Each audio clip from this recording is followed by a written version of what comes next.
قال رسول الله صلى الله عليه وسلم طلب العلم فريضة على كل مسلم أو كما قال عليه الصلاة والسلام মাদ্রাসায় মানারুল হুদা আল ইসলামিয়ার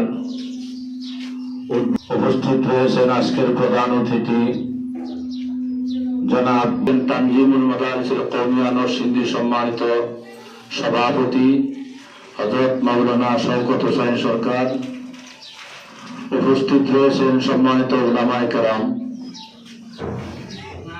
আজকে আল্লাহ যে আমাদের এমন একটি বরকতপূর্ণ অনুষ্ঠানে উপস্থিত হওয়ার তৌফিক দিয়েছেন, এজন্য আমরা সকলেই শুকরিয়া আদায় বলি আলহামদুলিল্লাহ। আমার কাছে অনেক ভালো লাগলো, এলাকার বেশ সম্মানিত সুধী মণ্ডলী আপনারা উপস্থিত হয়েছেন। পরিচালক মাওলানা শফিকুল ইসলাম সাহেব, অত্যন্ত